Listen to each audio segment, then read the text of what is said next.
दोस्तों स्वागत है आपका अपने YouTube चैनल AU कॉन्सेप्ट में। तो आज हम डिस्कस करने वाले हैं CUET इकोनॉमिक्स डोमेन का सब्जेक्ट का सिलेबस एंड बुक्स, जो एक ही बेस्ट CUET के लिए कॉम्बिनेशन है। तो चलिए हम पहले आपको इकोनॉमिक्स डोमेन के लिए सिलेबस डिस्कस करेंगे और फिर आपके लिए बेस्ट बुक से रिकमेंड करेंगे। अगर आपने अभी तक हमारे चैनल को सब्सक्राइब नहीं किया है तो please like and subscribe.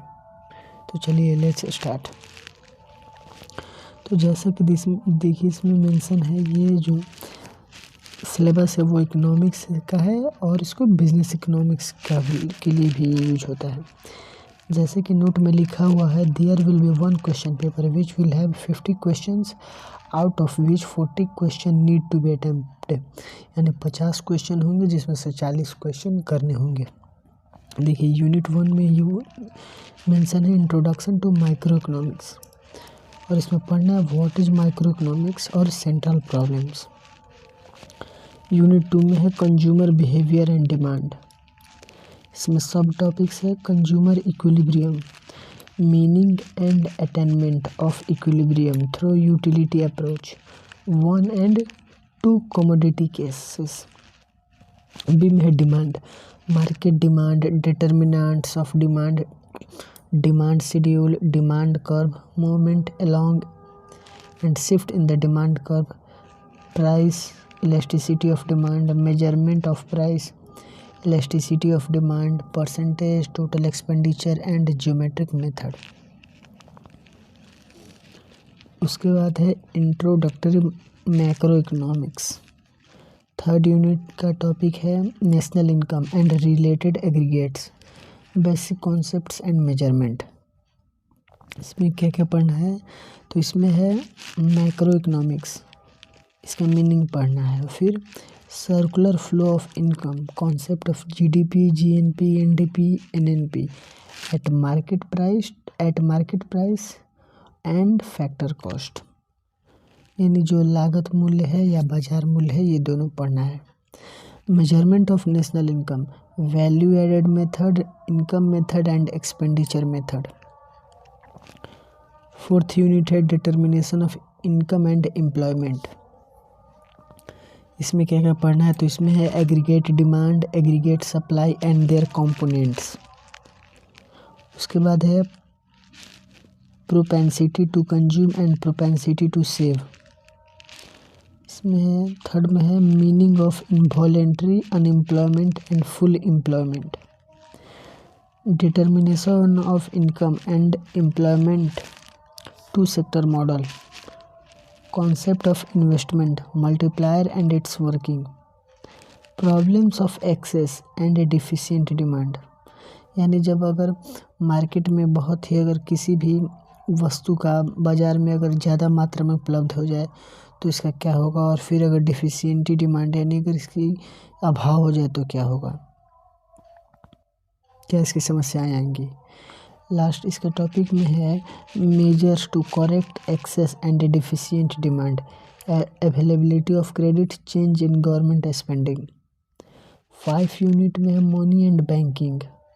Money में पढ़ना है इस मनी का मीनिंग क्या होगा, इसका इवोल्यूशन कैसे हुआ और इसका फंक्शन क्या है, सेंट्रल बैंक का meaning and function, commercial bank का मीनिंग और फंक्शन। 6th यूनिट में है government budget and the economy. Government budget का इसका मीनिंग क्या है ये पढ़ना है और इसका components. Objectives of government budget, यानी सरकार का जो बजट लाने का उसका उद्देश्य क्या है। Classification of receipts, revenue and capital, classification of expenditure, revenue and capital plan and non plan and development and non development. अब हम ये बता रहे हैं balance budget, surplus budget and deficit budget, meaning and implications. यानी जो है एक बैलेंस बजट होता है, सरप्लस बजट, डिफिसिट बजट का मीनिंग और इसका इम्प्लीकेशंस क्या होता है, यानी ये कब कब प्रस्तुत किया जाता है। फिर है revenue deficit, fiscal deficit and primary deficit, इसका मीनिंग और इसका implications, measures to contain different deficits. Revenue deficit, physical deficit and primary deficit, इसका मीनिंग और implications, measures to content different deficits. इसका 8th यूनिट में है बैलेंस ऑफ पेमेंट, यानी balance of payment यानी भुगतान प्रणाली, भुगतान संतुलन। Foreign exchange rate, meaning, merit and demerits, determination through demand and supply. Balance of payment accounts, इसका मीनिंग और इसका components. A brief analysis of recent exchange rate issues. और 8 यूनिट 9th और 10th में क्या क्या पढ़ना है इसमें है इंडियन इकोनॉमिक डेवलपमेंट। 8 यूनिट में है डेवलपमेंट एक्सपीरियंस 1947 से 1990 तक एंड इकोनॉमिक रिफॉर्म सिंस 1991, यानी 1947 से लेके जो भी हमारे विकास का जो अनुभव रहा वो, और जो आर्थिक सुधार हुए 1991 में, जो LPG आया था, लिबरलाइजेशन, प्राइवेटाइजेशन और ग्लोबलाइजेशन, VP सिंह सर के सरकार द्वारा, तो वो भी पढ़ना है। तो चलिए इसका बताते हैं इसके बारे में। A brief introduction of the state of the Indian economy on the EV of independence, Indian economic system and common goals of 5-year plans, यानी जो जब हमारा देश आज़ाद हुआ तो सरकार के पास क्या क्या गोल थे, कौन कौन से गोल अचीव करने के लिए क्या क्या प्लान बनाया गया पंचवर्षीय योजनाएं में, और इसकी क्या समस्याएं थी। जैसे समस्याएं तो बहुत सी थी, गरीबी थी, भूखमरी थी, साक्षरता का अभाव था, लोगों में कुपोषण की कमी थी, बहुत सारी समस्याएं थी। इसमें पढ़ना है main features, problems and policy of agriculture, institutional aspects and new agricultural strategy, industry and foreign trade.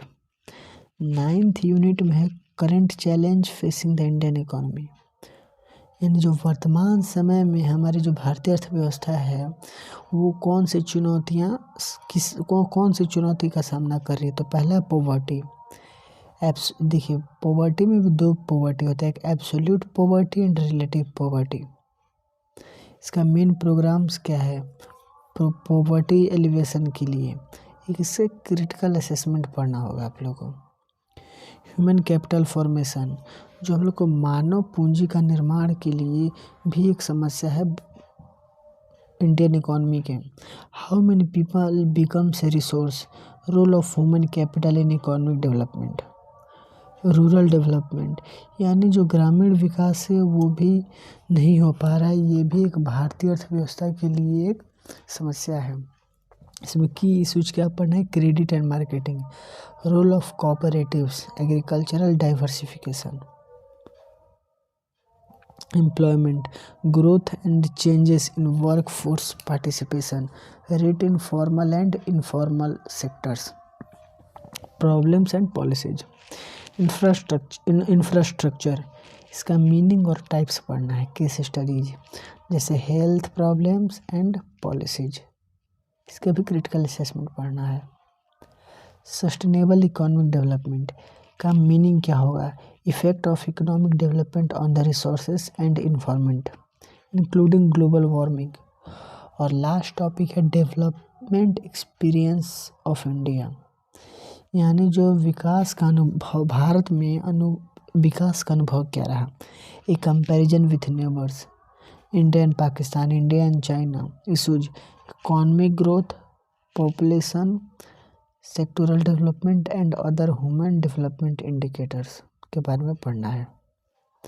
तो जैसा कि मैंने कहा था सिलेबस डिस्कस करना है, तो मैंने सिलेबस आप लोग को बता दिया, और मैं अब ये भी बोला था कि बुक सजेस्ट करूँगा। तो इसके लिए CUET इकोनॉमी के लिए मैं आप लोग को 2 बुक रिकमेंड करूँगा। पहला है कि आप लोग को NCERT तो पढ़ना कंपलसरी है, लेकिन हाँ NCERT के लिए अब 11th में 1 बुक है और 12th में भी 2 बुक है, इसलिए ज़्यादा कॉम्प्लिकेटेड हो जाएगा। इसलिए अब हम बोलेंगे कि महेश वर्णवाल का जो NCERT संग्रह आता है हिंदी मीडियम में भी और इंग्लिश मीडियम में, और उसमें पूरा कंपाइल किया हुआ है एनसीईआरटी, और हाँ एमसीक्यू भी दिया हुआ है, तो आप उसका ले लीजिए। महेश वर्णवाल, फिर से मैं बताना चाहूँगा, महेश वर्णवाल का एनसीईआरटी संग्रह, उसमें आपको माइक्रो इकोनॉमिक्स और मैक्रो इकोनॉमिक्स दोनों आपको वो हो जाएगा अपना, दोनों उसमें कंपाइलेशन है, और 6 से 12 तक है, उसमें आराम से हो जाएगा और ज़्यादा बर्डन भी नहीं होगा। और हाँ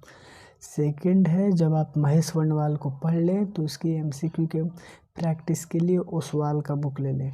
ओसवाल का इकोनॉमिक्स के लिए आता है, स्पेशली सीयूईटी के लिए, तो उसके प्रिपरेशन के लिए, टेस्ट के लिए एमसीक्यू आता है लगभग, उसमें 500 to 600 एमसीक्यू रहता है, जो कि मच मोर है आपके प्रैक्टिस के लिए। तो this is the end of the video, and God bless you all.